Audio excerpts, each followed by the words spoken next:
Basically, there was a subway tunnel underneath my house that I could get to from this staircase. The staircase led down to, a subway tunnel with windows, and the windows had pure light bleeding through every side. I understood this train as a train to the other side. You get on that train, there's no coming back.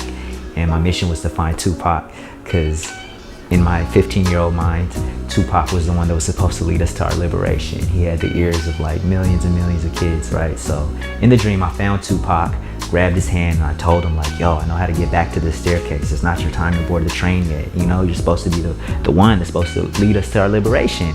And in the dream, he smiles and he shakes his head and says, it's on you now.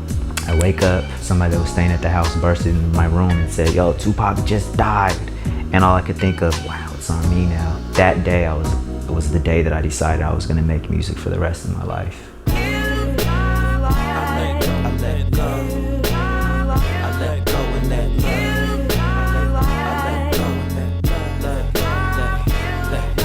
First time I came to New York City, I was 15 years old. It was 96. I was visiting family in Brooklyn, and all you could hear was Biggie and ODB blasting out of every car. I remember it very clearly. In 97, I came again to visit family, and in 2002, I moved out here. I was 21 years old. I had a romanticized memory of what it was like when I was 15. You know what I mean? Because I came 4th of July, just summertime in Brooklyn, black kids everywhere playing, and it just it felt like heaven that summer. And then when I moved here, it was the winter, and it was very different. And the first place I stayed was a gentrifying Williamsburg before moving to Crown Heights. I definitely feel pain and sadness when I'm walking through neighborhoods that are predominantly like people of color, black neighborhoods that are no longer that, because it feels like there's no spot on the earth that folks of color can just have and claim as their own.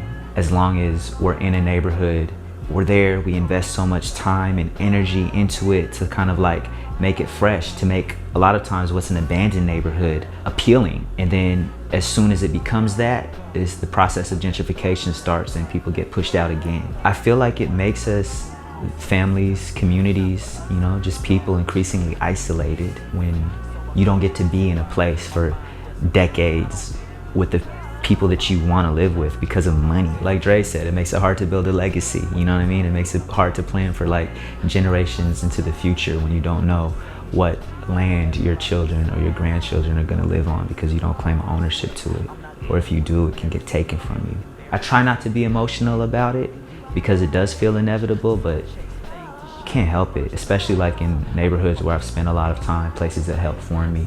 That's actually happening in Beacon Hill right now. I just moved out of the place I was living for 2 years. I'm moving into another house with a friend for the summer when I get back, and after that I'm thinking it might be my last place in Beacon Hill because the rent is skyrocketing, It's wild.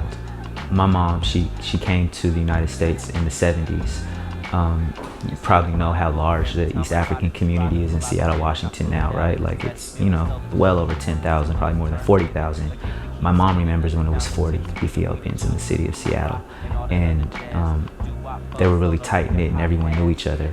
They often called me one of the first kids, meaning one of the first Ethiopian kids born in Seattle. And as I grew up, it's the population just exploded and boomed. What we're talking about is a community of people that were forced to leave their home. What I'm talking about a lot in exploring with the Children of the Dragon album, for example, especially on the first song that I made for it, 24-Hour Layover, that song was written about feeling in my body what it felt like for my family to leave the airport and having to say goodbye to friends and not knowing when you're gonna see them again, and not wanting to leave but feeling like you have to leave because of work, because of capital. These are the reasons that my family in particular left Ethiopia, combined with war, the Ethiopian Revolution, the Derg, the time of Red Terror. We all got displaced within a generation. So of course, the art is going to be about healing from those wounds that the older generation doesn't talk about. I feel like since the older generation isn't dealing with a lot of that trauma, probably because it's so fresh and because Ethiopians have a tendency to keep things secret that don't need to be kept secret, and then some things are just really hard to talk about. I feel like the younger generation is gonna have to exercise and like work through a lot of that trauma, and we do it through art.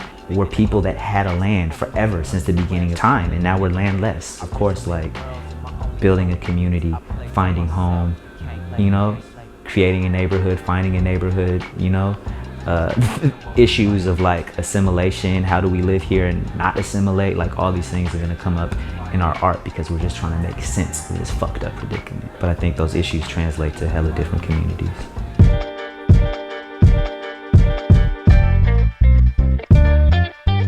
I don't think I found peace with the idea of home yet. I think I'm still struggling to figure out what home means. My romanticized notion of it means like a relationship with a land where we don't have to leave, where I could have a family, or where, you know, and a community that's invested in this plot of land for generations into the future, and also to have a connection with that land and with the history for generations behind us too.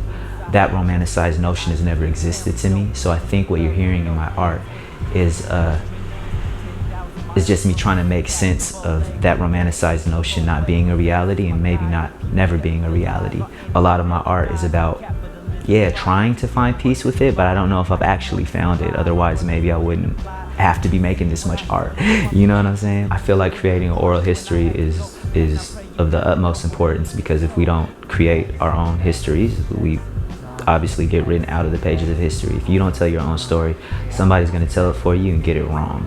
Get what you lost, you crack goes in the cross every time I rob. I'm carrying the torch, can't shake it. It's more sacred than I can say. In some ways and stages, the only place I'm safe. You shine always with my true spirit face. Move out to the sky, can't top me down.